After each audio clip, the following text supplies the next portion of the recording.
फयाज साहब, आज एसपी के दफ्तर आप बाहर मौजूद हैं, क्या आज रजब भट्ट के ख़िलाफ़ कौन सी दरख्वास्त दी है और इस दरख्वास्त की कानूनी हैसियत क्या है? देखें, वो पेशे में आते हुए गाना गाते हैं कि आज आखिरी है पेशी मेरे यार दी, तो मैं आ जाना बाहर कल नो। लेकिन अदालत इन्वेस्टिगेशन चेंज होने के लिए जो हमने एप्लीकेशन दी थी उस पर तो मज़ीद पेशियाँ पड़ना शुरू हो गई हैं। और आज एसपी साहब ने हमें सुना है और उन्होंने ये बात क्लियर की है कि वो किसी यूट्यूबर, किसी टिकटॉक को नहीं जानते और यहाँ पे वही होगा जो मेरिट होगा।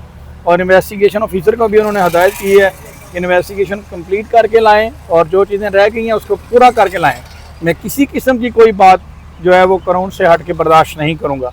तो मैं सिंपल ये कहूँगा कि ये सारा सिनेरियो देखने के बाद अब उनको चाहिए कि उसी अंदाज में गाने में ही माफ़ी मांग लें तो बेहतर है कि मैं डर दी रब रब कर दी तो तौबा तौबा कर दी। तो इसी अंदाज में ही जो है ना वो माफ़ी मांग लें तो बेहतर है। अभी मामला आगे मजीद चलने हैं। अदालत आपने कहा ना पेशी है मेरे यार दी, तो वहाँ पे बड़ा प्रोटोकॉल से आते हैं पुलिस की प्रोटोकॉल में, और शेखुपुरे वो मैच खेल रहे हैं, अकेले जा रहे हैं, शॉपिंग कर रहे हैं। क्या वकीलों से डर है या अपनी एक पेशी मेरे यार दी? देखें, वकीलों से क्या डर होना है। देखें, वकीलों से वकील तो कागज़ और कलम वाले लोग हैं। तो पंजाब में किसी वकील ने उनको किसी किस्म का कोई मामला किया तो बताएं। वो तो खुद भी वकीलों के साथ आते हैं, ठीक है। उनके साथ जो आते हैं, क्या वो वकील नहीं है? वकीलों से क्या डर होना है, ठीक है।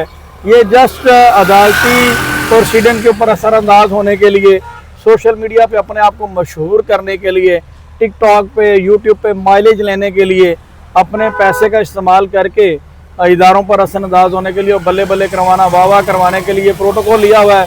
और मुझे बताएं, कोई रजब भट्ट कोई साइंटिस्ट है, कोई फ़िलासफ़र है, कोई प्रोफेसर है, कोई जस्टिस है, किसी बड़े कोई मिनिस्टर है, कोई पार्लियामेंटेरियन है? क्या इसकी कोई खासियत है? कि यूट्यूबर है ना। यूट्यूबर के प्रोटोकॉल के हवाले से, पुलिस प्रोटोकॉल के हवाले से आज आपने क्या बात की?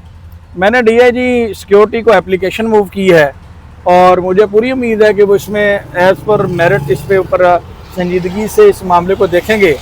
तो अगर ऐसी कोई चीज़ नहीं सामने आती तो मेरे पास फोरम मौजूद है, ऑनरेबल हाई कोर्ट मौजूद है और मुझे मेरी अदालतों के ऊपर पूरा यकीन है कि अदालतें कमज़ोर आदमी को ताकतवर के ख़िलाफ़ तहफ़्फ़ुज़ दिलवाने के लिए होती हैं और मौजूद अदालत हमें इंसाफ दिलवाएगी। पढ़ा लिखा वकील 8 बजे पहुंचा होता है और जो मुजरम है आपके वो 10-11 बजे आ रहे होते हैं। अब बस इसी तरह से आप, यही है ना कि माइट इज़ राइट वाली बात है ना, कि इसमें जिसकी लाठी उसकी भैंस वाली बात है।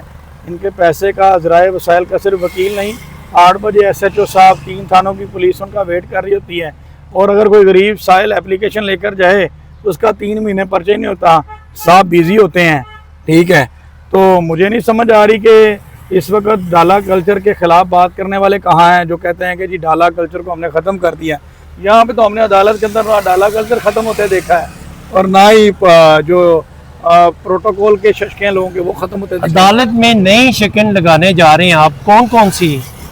509 है अगर किसी खातून को जिनसी हरासगी का सामना निशाना बनाया जाए, और 342 है किसी को हफ्से बजा में रखना, और 109 है किसी मुल्ज़म को अबैट करना, एड फराम करना, मदद करना, 201 है शहादतें मिटाना, सबूत गायब करना, 204 है इलेक्ट्रॉनिक सबूत गायब करना, 34 है किसी के साथ मिलकर कॉमन इंटेंशन के साथ करना। तो बहुत सारी चीज़ें हैं। चैट GBT पे मेरे दोस्त पढ़ते रहेंगे और सर्च करके आते रहेंगे। इंशाल्लाह हम कानूनी लोग हैं, कानूनी जंग लड़ते रहेंगे और आपको लड़ते हुए नजर आएंगे। वो बेगुनाह है, वो कहता है। ठीक है, वो तो हर चोर चोरी करने के बाद यही कहता है कि मैंने कुछ नहीं किया, उनका राइट है। अदालत इस चीज़ को देखेगी कौन बेगुनाह है कौन गुनहगार है।